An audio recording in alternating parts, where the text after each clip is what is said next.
오늘은 그대는 열방의 복인가, 제목은 기억을 하셔야 될 것 같아서 제목 말씀드렸습니다. 저는 이제 어렸을 때, 그러니까 중고등학교, 그다음 대학, 심지어는 목사 안수를 받고 45세 이를 때까지 비전이라든지 꿈 이런 단어를 사용하지 않았습니다. 어렸을 때에는 이제 가난한 집에서 태어나가지고 중학교를 1년 3학년 때 휴학을 하고 돈이 없어서 또 이제 귀에 물이 들어와서 중이염이 걸렸는데 병원에는커녕 약도 사용하지 못하는 그런 상황이었기 때문에 뭐 꿈을 가져라, 비전을 품어라 이런 이야기들이 가슴에 와 닿지 않았습니다. 특별히 이제 목사님들이나 교사 선생님들이 뭐 꿈 이야기를 할 때마다 뭐 사회적으로 성공한 사람들 이야기, 꿈을 가지고 꿈의 대가를 치르고 하면 성공할 수 있다 이런 얘기가 저하고 잘 와서 가슴에 안 닿는 거예요. 그래서 저는 심지어는 이제 유학을 갔다 돌아와서 36세 모교의 선생이 됐는데 그로부터 한 10년간 45세까지 설교를 하면서도 꿈과 비전 이야기하지 않았습니다. 근데 사실은 최근에 그 젊은 청년들을 보면서 청년들에게 동일한 것 같아요. 사회적으로 성공한 사람들 이야기 이런 걸 하면 희망 고문이 되고, 사실은 나는 왜 그러면 미운 오리 새끼인가 그런 느낌이 들기 때문에 꿈과 비전 이런 이야기를 하는 게 굉장히 아마 여러분들에게 힘들 것 같아요. 왜냐하면 저희 세대만 하더라도 사회가 유동적이기 때문에 노력하면 얼마든지 개천에서 용이 나올 수 있는 그런 시대인데 반해 지금은 사회가 고착화되어 있기 때문에 사닥다리를 타고 상층부로 올라가는 게 굉장히 힘들거든요. 그런 상황에서 제가 이제 우리 막내 녀석이 고등학교 다닐 때 한 5, 6년 전인 것 같아요. 한 6년쯤 됐네요. 야, 요새 고등학교 애들 꿈이 뭐냐? 이렇게 물으니까 꿈? 간단해. 열심히 공부해서 대학 들어가서 남자애들은 알바해서 전자기계 이런 거 사는 거고 여자애들은 알바해서 성형수술 하는 거야. 저는 그래서 여러분들은 뭐 쉽게 얘기할 줄 모르지만 아니 어떻게 꿈을 얘기하라니까 이런 걸 얘기하나? 충격을 먹은 적이 있어요.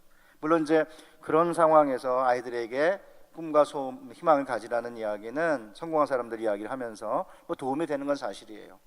그럼에도 불구하고 그것은 일시적인 그런 도전일 뿐 우리의 삶 근본을 뒤흔드는 그런 도전은 아니거든요. 45세가 이제 돼서 제가 성경을 해석하고 특별히 아브라함을 불러내시는 창세기 12장 1절 3절을 해석하면서 저의 생각이 완전히 바뀌었습니다. 저는 전에는 막 나대고 설치고 꿈가지라 그런 사람들을 볼 때마다 좀 나대지 말고 가만히 있어라. 사실은 나대고 설치고 이런 사람들이 실수도 많이 하고 때로는 뭐 죄도 짓고 이러니까 저는 제 소망이 뭐였냐면 나대지 말고 그냥 열심히 해서 우리 집안 일으키고 큰 대죄 저지르지 아니하고 성실하게 사는 게 이게 제 꿈이었어요. 한 번도 저의 이 같은 생각을 뒤흔들어 놓는 그런 이야기를 들어보지 못한 거죠. 왜냐하면 가난한 동네 또 천막교회 2층 상가교회 이런 교회를 다녔기 때문에 목사님들도 그렇게 강력하게 이렇게 제 삶 전체를 흔들어 놓는 그런 비전 이야기를 하지 않은 거죠. 그러다가 사실은 창세기 12장 1절부터 3절에 나오는 아브라함을 부르시는 말씀을 듣고 꿈을 갖기 시작했습니다. 12장 3절에 뭐라고 되어 있어요? 땅의 모든 족속이 너를 통하여 복을 받을 거다. 옛날에 이런 이야기는 물론 많이 읽고 들었죠. 그러나 그냥 이건 덕담 정도 수준의 이야기고 특별히 성공한 사람들이나 유명한 리더들에 해당되는 이야기지 나에게 해당되는 이야기다라는 생각을 하지 않은 거죠. 그런 점에서 저는 맥시멀리스트가 아니고 미니멀리스트였던 거예요. 그러니까 최대주의가 아니고 최소주의인 거죠. 뭐 열방의 모든 족속이 나를 통해 복을 받아? 이거는 꿈도 꿀 수 없는 이야기고 우리 현실에서 말도 되지 않는 이야기다. 내가 태어난 가문이나 내가 가지고 있는 학벌이나 뭐 내가 가지고 있는 뭐 집안에서 물려줄 유산이나 뭐 그 밖에 여러 가지 내가 가지고 있는 걸 보면 그럴 만한 가능성이 하시는 요셉 말로 1도 안 보이니까 꿈과 비전 이야기를 하지 않았던 거죠. 그러다가 창세기 12장 1절 3절의 말씀을 통해 특별하게 성공한 사람만이 아니라 모든 그리스도인들에게 해당되는 꿈과 비전을 하나님께서 주셨다라는 확신을 갖게 됐고, 내가 이것을 10대 20대 일찍 깨달았으면 훨씬 달라졌을 때라는 거라는 그런 어떤 아쉬움이 있어가지고 요새는 제가 이 말씀을 전하는 것을 가장 좋아합니다. 자, 그렇다면 이제 특별히 성공한 사람들이 아닌 모든 그리스도인들에게 주신 하나님의 비전이 뭔가를 살피려면 어려움이 있어요. 그러니까 45세 때 비전과 꿈을 이야기하기 시작하면서 제일 어려웠던 게 뭐냐면, 비전이라는 단어만큼 많이 사용되는 용어도 없는데 비전만큼 설명하기가 어려운 개념도 없거든요. 그래서 정말 힘들었어요. 그러다가 그 칭찬은 고래도 춤추게 한다는 책을 쓴 사람이 켄 블랜차드인데, 이 사람이 비전으로 가슴을 뛰게 하라 뭐 이런 책을 쓴 거예요. 그래서 비전이라는 단어로 검색을 하다가 그 책을 샀습니다. 경영학 서적인데 그 책을 읽고 제가 비전이 뭔지를 설명할 수 있는 개념적 틀을 발견했어요. 그래서 이제 그 설명한 다음에 제가 여러분에게 창세기 12장 1절부터 3절을 거기다 맞춰 보겠습니다. 켄 블랜차드는 비전을 뭐라고 하냐면 이렇게 말해요. 젊은 분들이 많으니까 훨씬 좋을 것 같아요. 비전이란 자신이 누구이고 어디로 가고 있으며 무엇이 그 여정을 인도할지 아는 것이다, 이렇게 말했습니다. 쉽게 설명하면 이렇습니다. 비전에는 why가 있어야 된다. 왜 사는지, 나는 왜 살죠? 삶의 목적은 뭐죠? 나는 누구죠? 그러니까 why예요. 왜 사는지를 알아야 되고, 그 다음에 where, 어디로 가는지를 알아야 되고, 어떻게 그 목적지까지 갈 수 있는지, how, 핵심 가치가 뭔지를 알아야 된다는 거죠. 저는 45세 때부터 비전을 고민하다가 이건 아마 50세쯤 때에서 제가 이 비전이라고 하는 개념의 틀을 이제 켄 블랜차드에서 배우기 시작했는데, 그전에는 비전이 굉장히 애매모호한 거였어요. 자, 그러면 비전이 뭔지 한번 설명해 보겠습니다. 켄 블랜차드의 말대로. 자, 첫 번째가 뭐라고요? why, 나는 왜 사는가? 삶의 목적은 무엇인가? 왜 사세요? 왜 우리 가정은 존재하죠? 지금 이 영동중앙교회는 왜 존재하죠? 내가 지금 다니고 있는 학교는 왜 존재해야 하죠? 이런 질문에 대한 답을 못하면 그 사람 비전이 없는 거라는 거예요.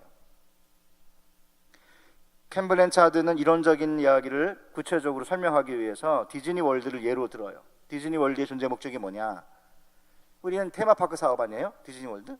돈 버는 거 아닙니까? 근데 월트 디즈니가 디즈니 월드를 만들면서 뭐라고 말했냐면, 디즈니 월드의 존재 목적은 사람들의 삶을 행복하게 하는 거, 이게 목적이래요. 진짜 웃기죠? 아니, 돈 버는 사업인데. 여러분 왜 사세요? 제가 57년생인데 저희 어머님 아버님 세대, 30년대생들, 35년, 저희 아버님이 35년생이신데 주로 제가 어렸을 때 왜 사냐고, 죽지 못해 산다, 그런 얘기 진짜 많이 들었어요, 부모님들한테. 여러분은 그 정도는 아니시죠? 저는 가난한 집에 태어났기 때문에 죽지 못해 산다 정도는 아니고, 왜 사냐고? 그러면 이제 시각장애인 가수가 한 분 있었는데 이름이 김용인가 이용인가 생각이 안 나요. 그 노래 가사 중에 이런 게 있습니다. 어머님 왜 나를 낳으셨나요? 나한테 물어보고, 야, 우리 집은 이런 집인데 너 우리 집에서 태어날래? 이렇게 동의도 구하지 않고 나를 낳는데 나 보니까 찢어지게 가난한 집인 거죠. 그러니까 부모님 왜 나를 낳으셨나요? 라고 하는 가사가 가슴에 깊이 와 닿았습니다. 저는 어떤 때 복음 선거보다 훨씬 더 깊게. 요새는 뭐라고 그래요? 왜 사냐고? 웃지요. 할 말이 없으니까 그냥 시인의 시를 빌어가지고, 여러분 왜 사세요? 그러니까 나나 내 개인 가정이나 아니면 교회나 내가 속해 있는 어떤 일터나 직장이나 내가 하는 일이 왜 있어야 하는지, why에 대한 질문을 던져야 된다는 거예요. 이게 첫 번째 비전의 요소예요. 그 다음에 두 번째, 어디로 가고 있는지가 분명해야 된다는 거예요. 미래 청사진이. 그러면 10년 후에 나는 어떤 모습일까? 20년 후에, 30년 후에. 영동중앙교회는 10년, 20년, 30년 후에는 어떤 모습이면 좋을까에 대한 분명한 청사진이 있어요. 그게 없으면 비전이 없는 거라는 거죠. 디즈니 월드는 무슨 청사진이냐면 공원에 들어오는 손님들의 입가에 띈 미소가 공원을 나갈 때까지 지속하게 하는 게 미래의 청사진이에요. 진짜 돈 버는 사람들인데도 대단하죠, 그죠? 그런데 많은 사람들이 비전이 뭐냐 이렇게 물으면 비전을 이야기하면서도 그럼 10년, 20년, 30년, 40년 후에 어떤 모습이면 좋을지에 대한 구체적인 청사진이 없는 거예요. 그럼 비전이 없는 거죠. 교회도 마찬가지죠. 목사님들과 장로님들과 권사, 안수 집사님들과 모든 교우들과 청년들이 우리 교회 비전은 뭔데? 이거는 미래에는 10년 후에, 20년, 30년 후에는 이랬으면 좋겠다라고 하는 청사진이 없다면, 그걸 공유하고 있지 않다면 그 교회는 비전이 없는 거죠. 세 번째는 뭐냐면 how예요. how가 뭐죠? 왜 존재하는지 그 이유를 알고 미래의 청사진을 구체적으로 그리면서 그 여정을 어떻게 할지, 그 여정을 인도할 핵심 가치를 뭐로 할지를 알아야 된다는 거예요. 켄 블랜차드 디즈니 월드를 예를 들어서 디즈니 월드에는 핵심 가치가 4개가 있다는 겁니다. 첫째가 안전, 친절, 공연, 효율성, 이렇게 4개.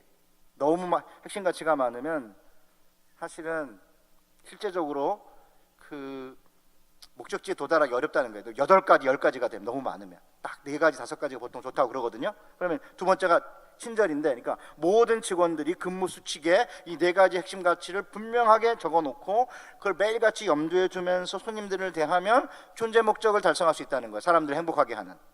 첫 번째가 안전이고 또 친절이잖아요. 친절하게 열심히 손님들을 대하다가 아악 하는 비명소리가 들리면 안전이 1번 첫 번째 가치니까 손님 죄송합니다, 양해를 구하고 비명소리 나는데 달려가야 된다는 거예요. 왜냐하면 첫 번째 가치니까. 저거는 바이킹 타다가 비명소리 지르는 걸 거야 라고 치부하고 안 가면 안 된다는 거죠. 그러니까 첫 번째가 안전, 두 번째가 친절, 세 번째가 공연을 잘하고, 네 번째가 효율성 있게 그걸 하는 이 4가지 핵심 가치를 잘 지키면 매일같이 이런 그 직원들이 그러면 사람들을 행복하게 하는 존재 목적을 달성하게 되고, 끝내는 손님들의 입가에 띈 미소가 공원에 들어올 때부터 나갈 때까지 지속하게 되는 미래의 청사진이 달성된다는 거죠. 이게 비전이 뭔지를 설명하는 켄 블랜차드의 굉장히 중요한 그 이론인데, 저는 이걸 받아들이고 나서 많이 바뀌었어요. 그러면 나는 10년 후에 어떤 모습이면 좋을지, 20년 후에, 30년 후에 우리 가족은 10년, 20년, 30년 후에 어떤 모양이면 좋을지 일단 그림을 좀 더 구체적으로 그리게 됐어요.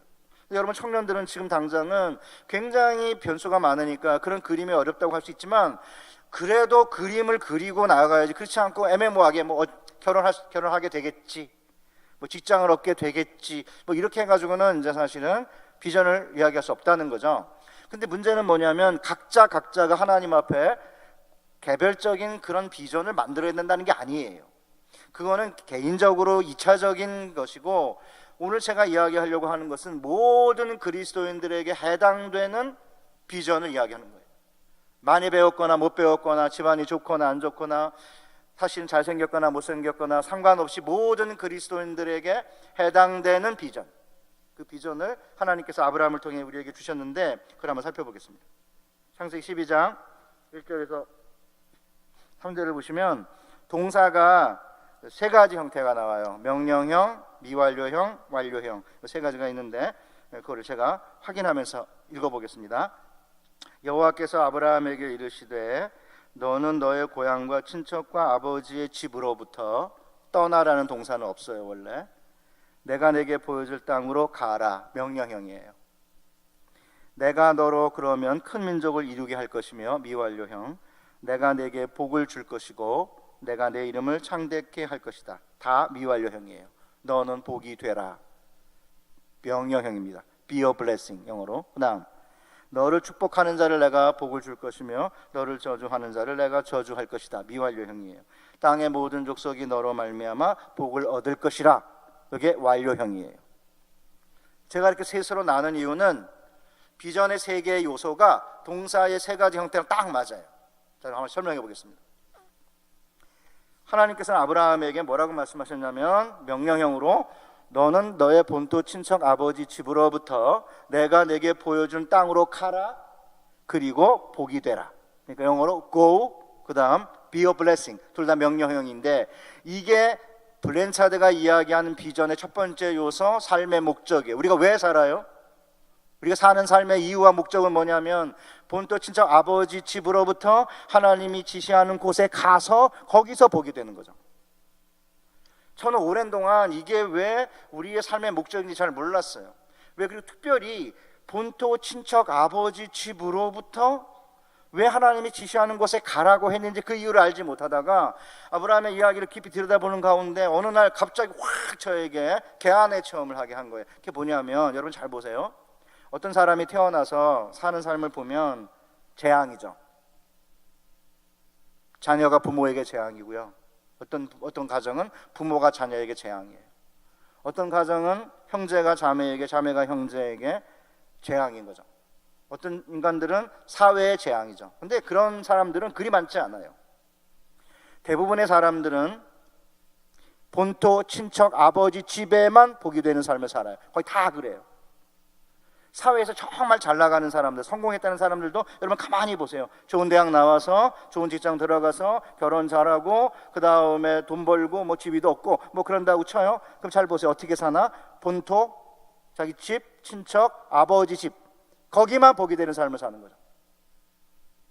하나님이 원하는 건 그런 게 아닌 거예요. 하나님은 그런 삶을 살라는 게 아니라 본토 친척 아버지 집으로부터 하나님이 지시하는 곳에 가서 거기서 보게 되라는 거죠. 그러니까 사회에서 잘 나간다고 하는 사람들, 경쟁해가지고 경쟁사회에서 지위를 얻고 명예를 얻고 권력과 부를 얻은 사람들이 기껏해야 본토 친척 아버지, 혈연, 지연, 학연, 동문 집에만 복되는 삶을 살다 보니까 많은 사람들이 복을 못 받는 거 아니에요? 그러니까 그런 삶을 살지 말고 거기서 나오라는 거예요. 한국 사회의 가장 고질적인 병폐가 뭐예요? 학연, 지연, 혈연 아니에요? 아직도 그걸 벗어나지 못하고 있고, 사실 어쩌면 이거는 영원히 벗어나지 못하는 건지 모르죠. 글쎄 뭐 스카이 캐슬인가 뭔가 하는 그런 이제 드라마를 아내도 보고 저도 가끔 봅니다. 정말 그런 일이 있을까 그런 생각이 들면서도 사실은 그런 모습에 상당히 많은 그런 모습들이 우리 안에 있는 게 사실이고요.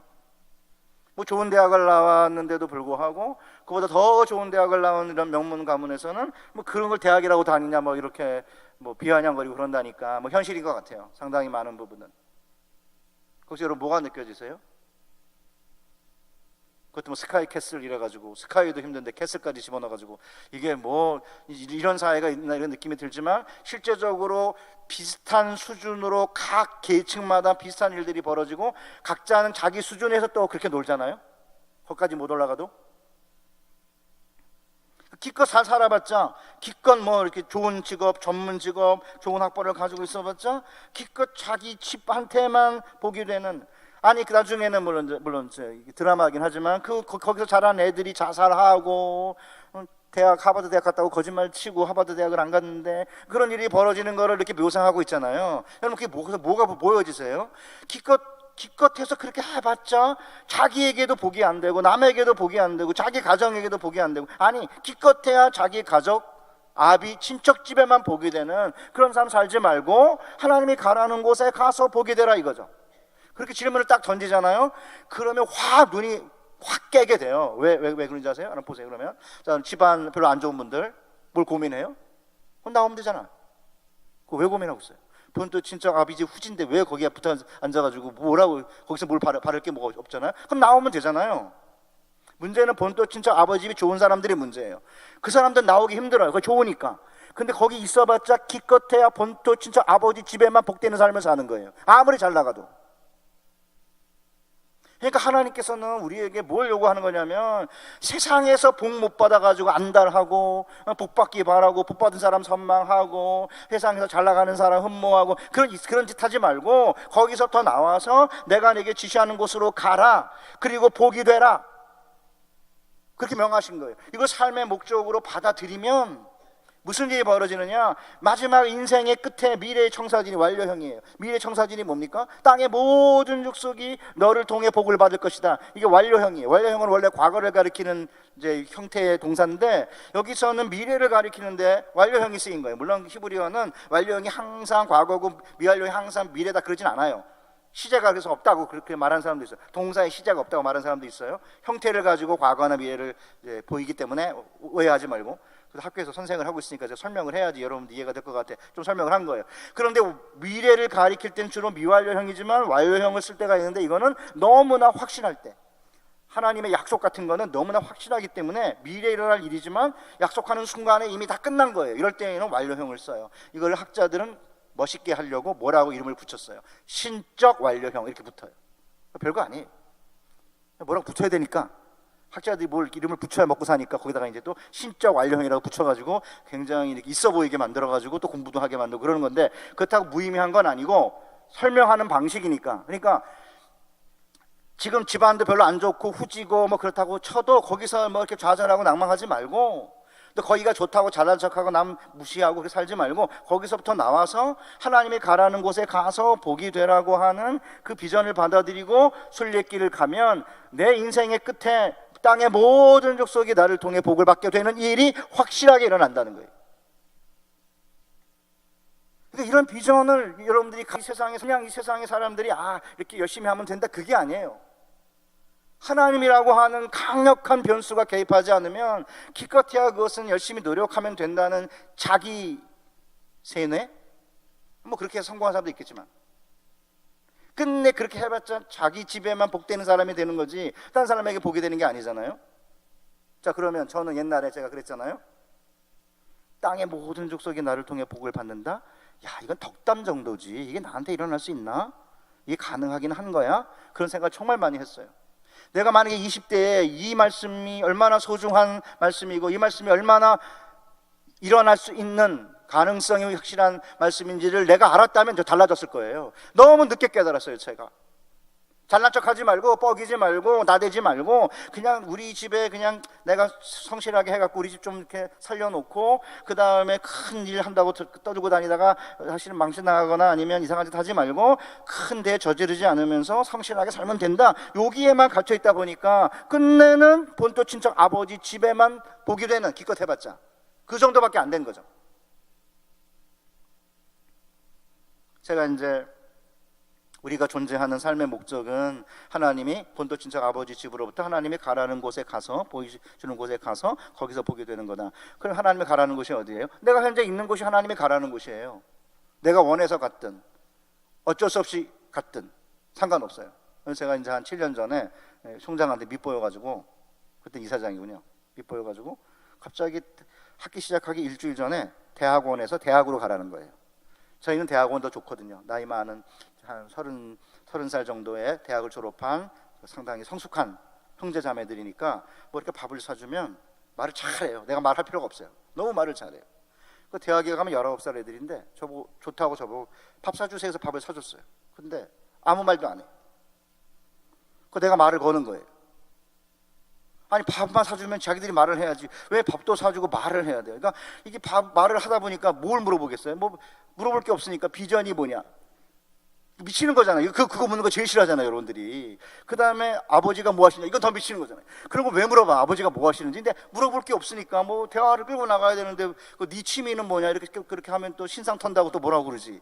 그러니까 방법이 없어가지고 이것저것 묻다 보니까 야, 내가 밥도 사주고 이게 무슨 뭐 이야기도 계속 1시간 동안 끌고 이게 뭐 하는 건가 이런 생각. 신대원은요, 딱 밥만 사주면 말만 딱 꺼내놓으면 자기들이 다 재미나는 얘기 뭐 이런 얘기 자기들이 너무너무 잘해. 행복해요. 근데 어쨌든 그러니까 이제 대학에 가는 게 별로 마음에 안 드는 거죠. 이제 주변에서 귀양 갔다, 좌천당했다, 뭐 이런 거예요. 그래서 제가 뭘 가르쳤습니까? 젊어서는 네가 원하는 대로 띠띠고 다녔지만 나이가 들어서서는 내가 팔을 벌리면 남이 내게 띠띠어 내가 원하지 않는 곳으로 데려가리라. 예수님이 베드로에게 한 말이거든요. 그래서 제가 뭘 가르쳤습니까? 네가 원하는 곳에 가는 게 아니라 하나님이 가라는 곳에 가서 거기서 보게 되는 거다. 그러니까 이제 제가 어느 날 마음을 추스리고 내가 가르친 대로 살아야 되니까 학생들한테 물어봤어요. 19살 먹은 애들한테. 제가 구약 개요를 가르쳤거든요. 구약을 가르치는 사람인데 대학교 1학년 2학년 때 구약 개요를 가르치고 있어요. 얼마나 재미가 없겠어요. 또 음악가 애들, 피아노, 바이올 이렇게 하는 애들은 관심이 없는 거예요. 구약을 왜 배워요? 그러니까 걔네들은 아니 왜 구약을 왜 배우냐 이거야. 피아노 치면 되지. 그러니까 소울이 없다. 내가 구약을 배워야 소울이 생긴다 이렇게 해도 왜 해야 되냐 이런 친구들이니까 어쨌든 제가 물어봤습니다. 내가 복이냐? 우리 아이들 너무 착해요. 재앙입니다 이렇게 안 하고 내 복이에요. 우리 청년 여러분들은 집에서 복이에요? 여러분의 부모에게? 당연한 거죠. 여러분이 현재 있는 곳이 마음에 들든 안 들든 현재 있는 학교나 직장이나 일터나 알바하는 곳에서 여러분 복이십니까? 영동중앙교회 목사들은 교우들에게 복이 되어야 되죠. 영동교회 장로님들과 권사님들은 교우들에게 복이 되어야 되는 거예요. 사실은 이제 저의 사위가 이제 공보위가 의전을 졸업하고 공보위가 됐는데 군대를 안 갔다 와가지고 추첨을 했어요. 어디서 공보위를 할지. 잘못 뽑아가지고 지가 뽑았는데 전라남도 완도에 떨어진 거예요. 딸내미는 서울에 있어야 되는데. 그러니까 오늘 전화가 걸려왔어요. 아버님, 제가 완도 간 데에는 하나님의 특별한 뜻이 있겠죠? 제가 뭐라고 그랬겠습니까? 네가 뽑았잖아. 컴퓨터로 뽑은 거 아니고 네가 뽑아놓고 뭐 그런 말을 해? 네가 뽑았잖아. 네가 제대로 뽑았든 잘못 뽑았든 뭐 무슨 뒤에 뭐가 있는지 모르지만 하나님의 뜻은 네가 원하는 것이 네가 어디를 가느냐가 중요한 게 아니라 하나님의 뜻은 내가 어디를 가든지 거기서 복이 되는 거야. 이게 핵심인 거예요. 그렇게 되면 그 다음에 무슨 일이 생기냐? 하나님이 다 하시겠다는 거예요. 그러니까 이제 존재 목적을 분명하게 하고 내가 복이 되겠다. 어디에? 본토 친척 아버지 집뿐만 아니라 내가 있는 곳에서 복이 되겠다고 하는 그 꿈을 받아들이고, 그리고 미래의 청사진, 땅의 모든 족속이 나를 통해 복을 받게 되는 그런 미래의 청사진을 꿈꾸면서 살아가게 되면 하나님이 다 하시겠다는 거예요. 그래서 여러분 미완료형이 5번 나오거든요. 첫째 해볼까요? 내가 여호와여, 내가 너를 큰 민족이 되게 할 것이며 명이에요. 내가 너를 복줄 것이며 복지, 웰빙. 세 번째, 내가 내 이름을 창대케 하리니 명예, honor. 내가 너를 복주는 자를 복줄 것이며 내가 너를 저주하는 자를 저주하리라, 안전. 이거 다 하나님이 주시게. 전부 여호와 내가 주어예요. 그러니까 본토 친척 아버지 집이 후진 사람들 걱정하지 마요. 나와서 하나님이 지시하는 곳에 가서 거기서 복이 되겠다는 삶의 목적을 받아들이고 땅의 모든 족속이 나를 통해 복을 받게 될 것이라는 미래의 청사진을 꿈꾸고 하루하루 하나님이 우리에게 주신 이 순례의 길을 잘 감당해내면 하나님께서 우리로 큰 민족이 되게 하시고 우리로 복을 주시고 우리의 이름을 창대케 하실 것이고 우리를 복주는 자를 복주고 우리를 저주하는 자를 저주하실 거라는 거죠. 하나님 다 하시는 거예요. 그러면 사람들이 그럼 기복주의 아닙니까? 목사님 이러거든요. 진짜 답답한 사람들. 기복주의가 뭔데요? 기복주의가 뭐냐면 복을 받아서 본토 친척 아버지 집에만 복이 되는, 이게 기복주의인 거지. 하나님께서 복을 주시지 않으면 우리가 어디 가서 삽니까? 단 하루라도 설 수 없는 자들인데 오늘날 교회가 엄청나게 세속화돼 가지고 무슨 일이 벌어지냐면 이런 복 얘기하면 그거 다 기복주의라고 그래요. 그래서 새벽기도도 안 나와요. 철야기도도 안 해요. 예배 참석 열심히 안 해요. 그래 놓고는 복 얘기하면 기복주의라고 그러고는 세상에 나가서 온갖 복을 받기를 원하죠. 돈도 벌기 원하고 장가 시도 잘 가기 바라고 좋은 직장 들어가기 바라고 그 다음에 명예도 얻기 바라고 세상에 나가서 복을 받고 싶어갖고 안달이 나 있는 상태인데 거기 가서 복 달라고 그러지 말고 교회 와서 하나님 앞에 복 달라고 해야 될 사람들이 교회 와서 복 달랄 생각을 안 하고 속으로 보면 왜 그래요? 하나님께 복을 받는 생각이 없는 거죠. 세상에 돈과 명예, 지위, 뭐 이런 권력 이런 게 복이라고 생각하고 사람들이 살아가는 모습 보고 어떻게 하면 세상에서 복을 받을까? 세상에 잘 나가는 사람들 쳐다보고 흠모하고 이거를 하는데 교회 와가지고 하나님 앞에 예배 드린다고 복 받냐? 새벽기도 한다고 뭐가 나아지냐? 이런 생각으로 가득 쳐다보니까 실제적으로는 교회에 가서 복을 받는 생각은 완전히 사라지고 그리고는 이제 마지못해 그냥 눈도장 찍으러 그냥 나오고 그리고 세상에 나가서 이제 어떻게 하면 복 받을지에 대한 이야기를 듣다 보니까 세속화된 거예요. 복을 어디서 받아야 되는데요? 교회에서 받아야죠. 하나님이 복 주시는 거니까. 그래서 그 복을 받아서 그 다음에 어떻게 하라고? 복이 되는 거죠. 이 생각이 너무나 많이 약화됐어요. 제가 2부 끝나고 나니까 어떤 장로님이 제 손을 붙잡고는 눈물이 난다고 제 설교를 듣고는 저한테 밥 사준다고 그러시더라고요. 그래서 교역자랑 밥 사주시죠 그랬더니 용돈도 줄 수 있대요. 그래서 제가 용돈은 안 주셔도 됩니다. 제가 뭘 얘기하려고 여러분이 그러는 거예요? 옛날 장로님들 세대는 6.25를 겪고 일제 탄압 속에서 보릿고개를 걸치면서 오면서 교회밖에 몰랐어요 사실은요. 그래서 집도 교회 근처로 이사 오고 집 짓기 전에 교회부터 짓자. 여러분 생각하면 미쳤죠? 이게 무슨 미친 짓이냐 이런 생각하잖아요. 건물이 교회냐 이러잖아요 요새. 말이나 못해요. 말 정말 잘해요. 그리고 예배는 대강 드리고 열심도 없고 주님께 복을 받겠다는 생각이 없이 그 다음에 복을 못 받으니까 그 다음에 뭐 나눠줄 게 있나요? 먹고 살아야 될 거 아닙니까? 그럼 세상에 나가서 어떻게 하면 뭐 좀 돈 좀 벌까, 어떻게 하면 좀 뭐 이렇게 편하게 살까, 어떻게 하면 좀 이런 생각으로 가득 차 있고, 이제 그 다음에 이제 안 되니까 깨끗한다는 게 떡볶이 잘하는 집에 가서 그 밥 먹으려고 하루 전에 가서 줄 서서 기다리질 않나. 물론 제가 뭐라 그런 거 아니에요. 뭐 소확행인가, 뭐 소소하지만 확실한 행복, 나 이해해요. 너 눈물 나요. 아니 뭐 얼마나 행복이 없으면 그런 데서 행복을 찾으려고 그러고 있을까. 너무 마음이 안쓰럽면서도 동시에 아니 어떻게 그 정도밖에 안 되냐 이거죠. 본토 친척 아버지 집을 떠나서 하나님이 지시하는 곳에 가서 복이 되라는 그 삶의 목적을 받아들이고 땅의 모든 족속이 우리를 통해 복을 받게 될 거라는 미래의 청사진을 꿈꾸며 살아가면 시간은 오래 걸릴지 모르지만 하나님이 직접 우리를 큰 민족 만들어 주시고, 하나님께서 우리를 복 주시고, 하나님 우리 이름을 장대케 하실 것이고, 하나님 우리를 복주는 자를 복주고, 하나님 우리를 저주하는 자를 저주하게 하셔서 끝내는 우리를 통해 복이 되게 하시는, 세상에 복이 되는 이 놀라운 일을 하시겠다는 건데, 그런 생각 안 하고 세상에 나가서 세상에서 복 받기를 바라고, 세상에 나가서 복이 잘 나가는 사람들 흠모하고 이러고 앉아 있다 보니까 예수 안 믿는 사람들이 왜 예수 믿겠습니까? 왜 교회 가겠습니까? 뭐 때문에? 주일날 시간 내 가지고. 하나님은 우리를 복 주기를 원하시고, 하나님은 우리에게 복을 받아 세상에 복을 나눠주기를 바라는 건데, 세상에 나가서 복 받기를 바라니까 이게 정말 이게 무슨 일인가 답답하게 그지없어요. 아까 그 장로님 왜 저한테 뭐 밥 사주겠다고 그러시겠습니까? 이 옛날 가난하고 힘들었을 때 아무것도 없는데 주님 믿고 교회 나와서 주님 섬기다가 복을 받았다 이거예요.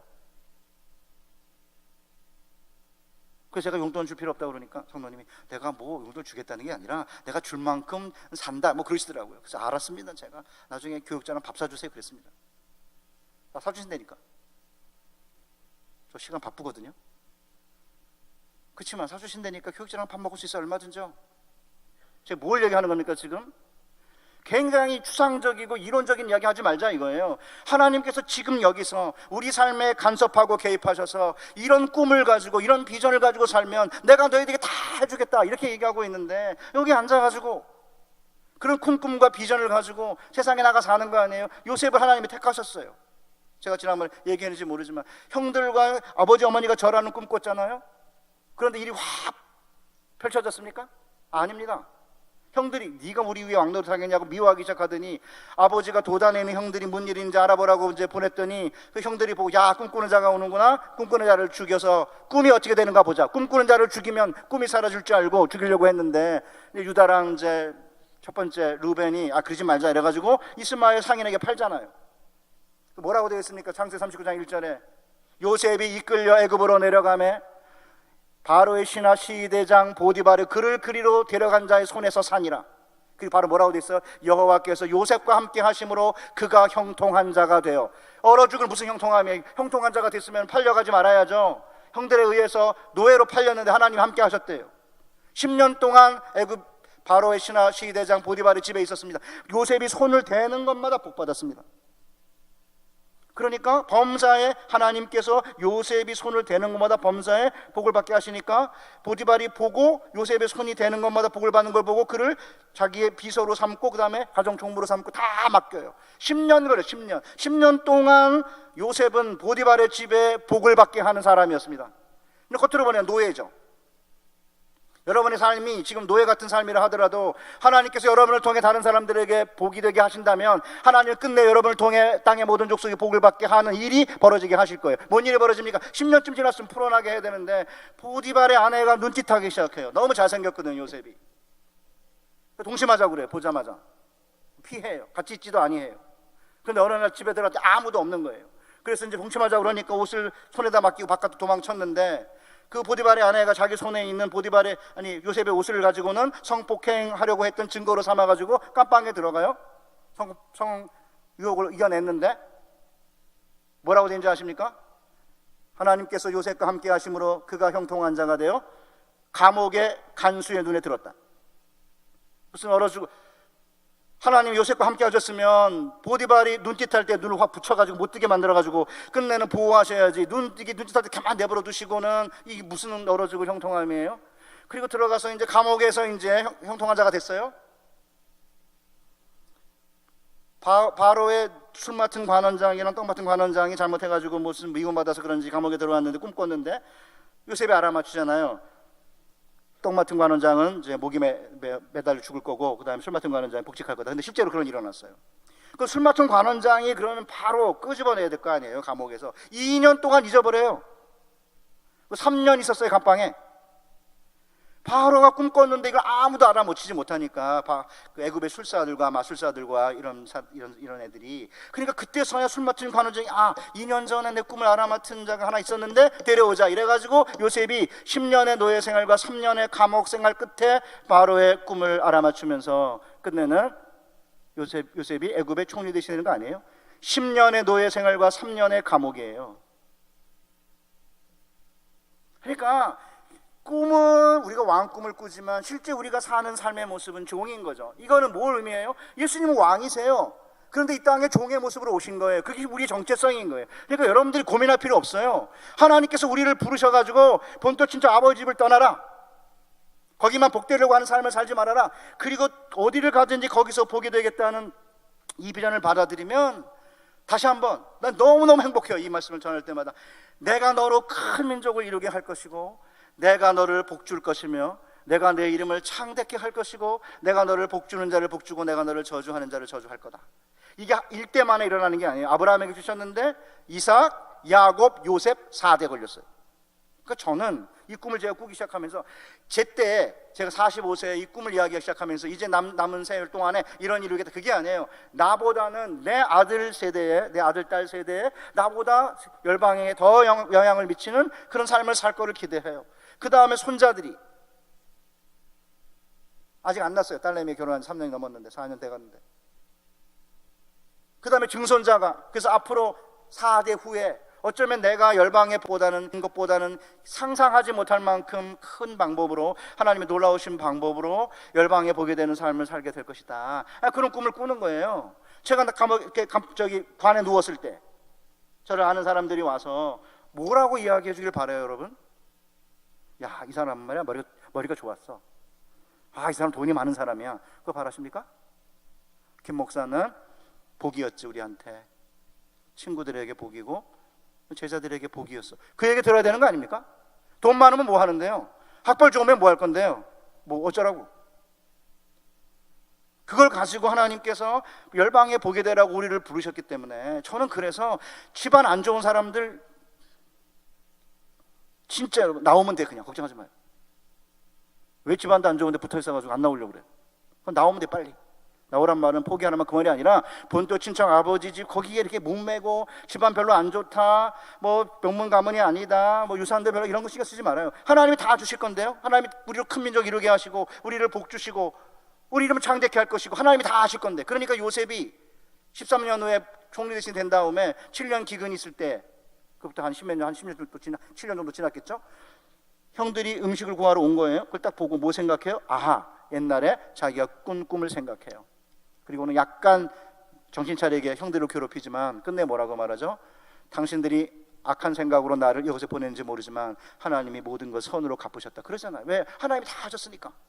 하나님이 다 베풀어 주셨으니까 보복할 마음이 없는 거예요. 우리 사랑하는 우리 영동중앙교회 우리 청년 자매 형제 여러분, 교회 여러분, 하나님 우리에게 주신 비전이에요. 이게 모든 사람에게. 그러니까 가난한 집안에 태어난 어떤 여자분이 중매로 결혼했는데 예수 믿지 않는 집안에 오게 된 거예요. 예수 믿는다고 온갖 핍박 박해를 받았지만 그 권사님 때문에 시댁 모든 식구들이 예수를 믿게 되었다면, 그 권사님은 배움이 없어도, 학벌이 없어도, 지위와 명예가 없어도 하나님 주신 소명 감당한 거 아닙니까? 아무리 유명하고 알려지고 뭐 세상의 모든 거 다 얻은 분이라 하더라도 기껏해야 본토 진짜 아버지면 복된 삶을 살았다면 그거 어쩌라 그 말이에요? 뭐 어쩌라고? 우리 영동중앙교회 우리 청년자매 형제들 예배 시간에 또 시간 맞춰서 제가 여기 딱 1시에 나왔더니 썰렁한 거예요. 그 앞에서 4명이 찬양하고 하는데 너무 안 된 거예요. 여러 명이 있는 것처럼 막 열심히 하더라고. 너무 감사해요. 가운데 특별히 찬양팀 인도하는 친구 어디 갔어요? 여기 있구나. 여기 뭐 가득 찬 것처럼 하더라고. 너무 감사해요. 주눅 안 들고 여러 번 해서 이미 경험이 생겨서 그런지 어쩐지 모르지만, 좀 시간 나 되면 쫙 앉아가지고 뜨겁게 찬양하고. 전 노래를 잘 못하는데 노래 잘하는 사람 목청이 보일 정도로 입을 크게 열어서 하나님 찬양하고 하나님 말씀 그대로 한번 실천해 보고 하나님이 정말 나를 통해 복을 받는구나, 나를 통해 알바 사장이 복받고 나를 통해 내가 지금 계약직으로 있는 그 회사가 복받는 그런 모습이 10년 아니면 나중에 모함받아가지고 감옥에 가는 것 같은 그런 생활이 3년 지속될지 몰라도 그 13년이라는 그 시간 동안 작은 세월이 아니에요. 10년의 노예 생활과 3년의 감옥 생활 같은 그 어려움 가운데서도 우리에게 맡겨진 비전 뭐예요? 왕 같은 제사장으로서의 소명. 나는 왕이다. 그리고 나는 열방에 복이 되는 자다. 그런 생각을 가지고 꿋꿋하게 잘 감당해내면 하나님께서 여러분에게 좋은 배우자를 주실 거고, 또 여러분에게 맞는 직장도 주실 거고, 또 여러분의 이름을 또 창대케 하실 거예요. 그리고 여러분에게 주신 자녀들과 함께 열방이 복의 근원이 되는 복된 가정들 이루시는 우리 청년 여러분 되시기를 주님의 이름으로 축복합니다. 우리 같이 우리 찬양팀 나오고 우리 한번 기도할까요? 요새 여러분들은 젊어가지고 찬양의 반주가 깔려야 기도가 나오는 것 같아요. 그냥 맨저기는 잘 기도 소리가 안 나니까 좀 소리를 조금 내서 우리 한번 소리 내서 기도해 볼까요? 나는 과연 지금까지 어떤 정신으로 살았는지, 기껏해야 그냥 우리 가정 좀 보살피고 뭐 성실하게 살면 되지 이 정도로 생각을 하고 있는 건지. 우리 주님은 그러지 않으십니다. 우리를 향한 소망, 우리를 향한 꿈, 우리를 향한 비전이 있어요. 겉으로 보기엔 별거 아닌 것처럼 보일지 모르지만 이 하나님의 꿈이 들어간 사람은 그 사람을 그냥 그대로 내버려 두지 않거든요. 하나님의 이 꿈과 비전이 우리의 삶을 휘감고 우리의 삶의 근본을 뒤흔들면서 청년들의 삶이 하나님께 드려지면 열방이 복을 받게 된 놀라운 일이 일어나게 될 것 같아요. 우리가 이런 비전 하나님께 다시 한번 달라고, 다시 한번 회복시켜 달라고 우리 동성으로 기도하겠습니다.